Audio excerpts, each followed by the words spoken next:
disappearing to show us two thieves wanted in that multi-million-dollar heist at the Louvre. They make their escape down a mechanical ladder there. French investigators now reviewing this very video for any new clues they could find in that case. Now, during the heist, tourists, as you see here, were quickly evacuated out of the building. And tonight we hear directly from one of them. He's a retired FBI agent at that. He tells our Sinclair station, WSYX, out of Columbus, Ohio, he quickly then shifted into crime-fighting mode. My thoughts were, how could that have happened when it's open, and there's people, all kinds of people around. Somebody certainly had seen something. I was tempted to go up and say, hey, I was with the FBI, can I help you?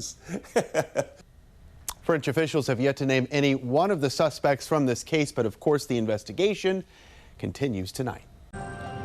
French authorities tonight still trying to track down the thieves who made off with more than $100 million worth of rare jewels and artifacts from the Louvre. The robbery has been called an embarrassment for the museum and the French government, but that really hasn't stopped one German company from making the most of some free publicity. Bacher, the firm that made the furniture lift used in the heist, is now, well, going viral. The company posted on social media in a way bragging about the quality of the equipment used by those thieves. Here it is. It reads in part, quote, if you're in a hurry, the lift can move treasures at 42 meters a minute, as quiet as a whisper. Not so subtle, is it? Here's the owner talking about the post that got more than 4 million views as of Thursday. But once we knew no one was harmed, we decided to approach it with a bit of humor. After all, if even art thieves choose our lifts, we must be doing something right. All PR is good PR, they say. French investigators now say they are analyzing more than 150 pieces of evidence, but so far, no arrests have been made. Over the weekend, French investigators arresting 2 people in connection with the heist at the Louvre last week. Those thieves were still currently in French custody at last check. They made off with $100 million worth of jewels and gems.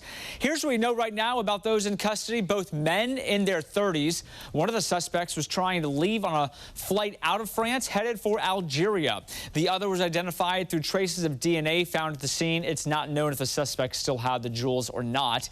And as we're learning more information today, we do expect to hear who the identities are, who the suspects are, a little bit more about them from investigators. Also, we hope to find out more about the charges they'll be facing.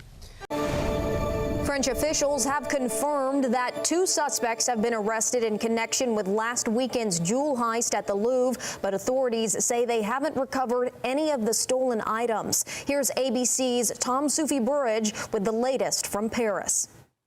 French officials confirming the 2 suspects were arrested late Saturday night in connection with the theft of some of France's crown jewels from the Louvre Museum. Investigators have been analysing DNA and fingerprint traces recovered at the scene, as well as on items they say the suspects reportedly dropped as they made their escape on motorbikes. 2 sources telling ABC News DNA from inside a helmet found at the scene matched one of the suspects, allowing police to conduct surveillance. The 2 men arrested were both from a northern suburb of Paris, and investigators say they were known to police and linked to other robberies. Authorities adding they were arrested as they were about to travel. One man was detained at Paris's Charles de Gaulle airport as he was about to board a flight to Algeria. Police believe the other man was planning to travel to Mali. The arrest coming 1 week after the brazen heist at the world's most visited museum. Authorities say 4 thieves disguised as construction workers used a cherry picker to scale one of the walls of the Louvre Sunday morning.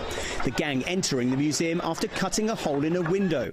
Once inside, they stole 9 items, jewels valued at $102 million. The entire robbery taking around 7 minutes. Only the larger stones could possibly be traced to this, but unfortunately, those are the stones they will have wanted to break up as quickly as possible.